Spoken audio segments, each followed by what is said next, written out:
As CEO of OceanGate, Stockton Rush was known for breaking rules and disregarding safety regulations. But with so many red flags prior to the Titan sub's deadly voyage, some are wondering if it could have been prevented. Stockton Rush was enamored with the Titanic wreck. He spoke about it in reverent terms, and his determination to make the wreck accessible to tourists was matched only by his passion for innovation. The Titan was an experimental craft.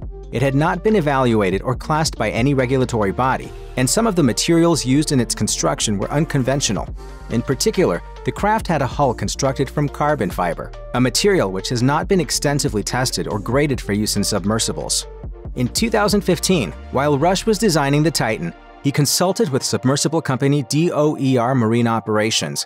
Its president, Liz Taylor, spoke with ABC News in the aftermath of the Titan's implosion, and what she had to say was astonishing. She told the outlet, "We all told him, someone is going to be killed in this thing, and you've got to not do it." She also had this to say about the carbon fiber used to construct the hull. "It's not the right material." Taylor explained that the Marine Technology Society echoed her concerns in a 2018 letter to Rush, but the CEO failed to heed their advice. After repeated dives, the hull was even rebuilt in 2020 due to fatigue, and yet the expeditions to the Titanic continued. Its carbon fiber hull was far from the only questionable aspect of the Titan's design. A November 2022 report by CBS Sunday Morning also revealed some eye-popping details about the craft. Correspondent David Pogue, who had signed on to take the journey to the Titanic, stated outright that he was nervous about the many components of the sub that seemed improvised. For the cameras, Rush pointed out parts of the vessel that he had purchased from RV outlet Camper World. He also outed the craft's off-the-shelf electronics and showed Lodge that the Titan was piloted with a video game controller. Moreover, the controller interfaced with the steering and propulsion system using Bluetooth as opposed to hard wiring. In the piece's interview segment, Pogue good-naturedly pointed out to Rush, "It seems like this submersible has some elements of MacGyvering jerry-riggedness." Rush took issue with that description and characterized the craft's more unconventional design elements as irrelevant to its capacity for keeping its occupants alive. During that conversation with CBS Sunday Morning, Rush got relatively explicit when talking about the level of engineering that had gone into the Titan's design. Following up on Pogue's assertion that the craft seemed kind of slapped together, Rush said, "There are certain things that you want to be buttoned down, so the pressure vessel is where we worked with Boeing and NASA and the University of Washington." This was not the first time that Rush had invoked those institutions in touting the safety of his design. In fact, a now-defunct page on the company's website asserted that the Titan had been designed and engineered in collaboration with those very entities. This, however, was not accurate.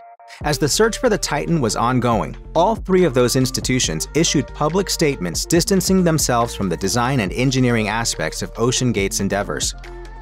As the Titan was nearing its maiden voyage, one of OceanGate's employees issued a report that should have been a major roadblock to its deployment. David Lockridge carried the title of Director of Marine Operations and was the submersible's chief pilot. In his report, he took Rush to task for failing to properly test the carbon fiber hull. He pointed out that a scale model had displayed prevalent flaws. His report also noted that the carbon fiber of the hull was visibly stressed in a way that could easily lead to catastrophic failure under the enormous pressures of the deep sea. He further stated that the sub's acoustic monitoring system for detecting impending failure was insufficient and would not provide enough advance warning to make a difference. Alarmingly, Lockridge opened his report by stating that its purpose was to establish a written record of his concerns, seeing as they were dismissed when he expressed them verbally. Rush's response to the report was swift. He fired Lockridge and filed a lawsuit against him. The lawsuit claimed that Lockridge had violated his non-disclosure agreement by raising his concerns with the Occupational Safety and Health Administration. Lockridge promptly filed a countersuit, and while the dueling suits were eventually settled, those concerns were never properly addressed. OceanGate shouldn't have been doing what it was doing. I think that's pretty clear. The assertions made by David Lockridge about the Titan's safety issues were downright diplomatic compared to those made by his former co-worker, Rob McCallum.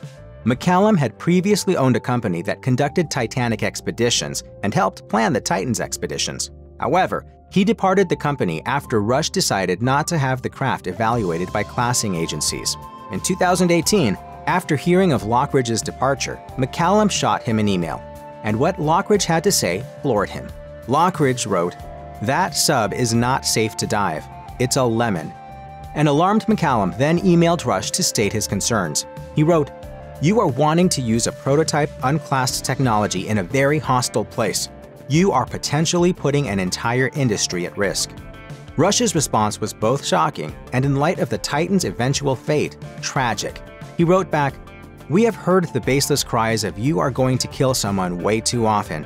I take this as a serious personal insult." If the claims of another unnamed former OceanGate employee are accurate, Stockton Rush's unwillingness to listen to anybody who had anything negative to say about the Titan was symptomatic of a cavalier attitude towards all aspects of the project.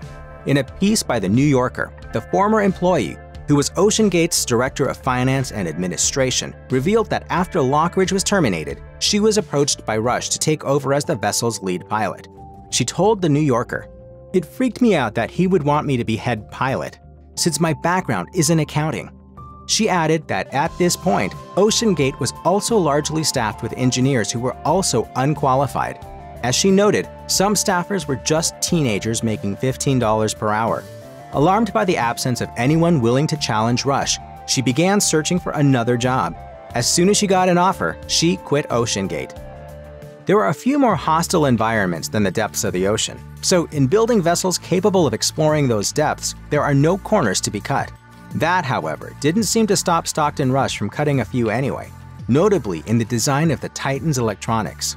In fact, those systems were designed not by experienced engineers, but by a team of interns composed of recent graduates of the University of Washington's School of Engineering.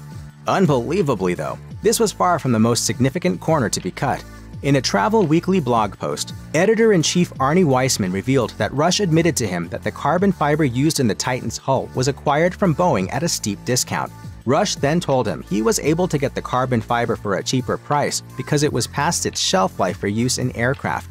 Rush made the revelations to Weissman ahead of his participation in a planned 2023 Titanic expedition, which was ultimately canceled due to bad weather. It should be noted that private companies that build marine vessels are in no way exempt from regulatory oversight.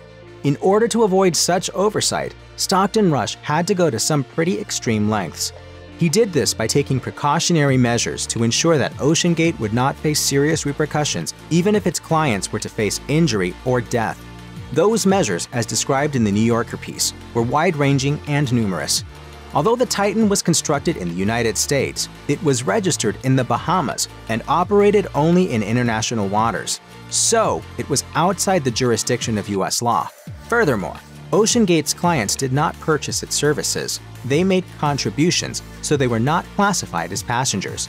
According to Rob McCallum, the reason for this is simple, as it virtually absolved OceanGate of liability even if the worst were to happen. He told The New Yorker, "Under US regulations, you can kill crew, but if you kill a passenger, you're in big trouble." And so everyone was classified as a mission specialist. And we're funded by, we call mission specialists who help support the mission. One blatant sign of trouble that might have compelled any of the doomed mission specialists to bail on the Titan's final trip was the large number of folks who did just that. In the years leading up to the disaster, several potential customers canceled their trips, with virtually all of them citing safety concerns as the primary reason. And in the wake of the Titan's disappearance, they began to come forward. Speaking with CNN, Chris Brown explained why he gave up his seat on an expedition after signing on in 2018. He told the network, "I had some reservations about the way it was being constructed. When they weren't even intending to get certification by calling it an experiment, that's when I thought there's just too many red flags here, so I pulled out." Former US Marine Robert Mester also turned down a seat on the Titan, citing the untested nature of its carbon fiber hull. And Las Vegas business mogul Jay Bloom, despite being offered a steep discount on the standard $250,000 admission fee, also declined. I feel that this was such a preventable tragedy.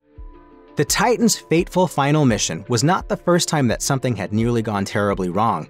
In 2022, as detailed by The New Yorker, a BBC documentary crew was present for one of those missions. On that particular mission, OceanGate Director of Logistics Scott Griffith was piloting the craft with 4 others aboard, while Rush stayed behind on the surface vessel. A diver accompanying the sub for the initial stage of its descent noted that something seemed off with one of its thrusters. However, Rush allowed the dive to continue.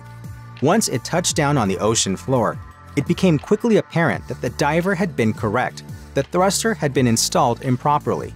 So as the Titan sat in the middle of the Titanic's highly dangerous debris field, all Griffith could do was spin it in circles. From the surface vessel, Rush sent down a solution to remap the video game controller or make the buttons do different things.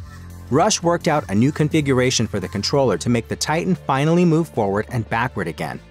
The gambit worked, and somehow Griffith managed to pilot the craft over to the remains of the Titanic.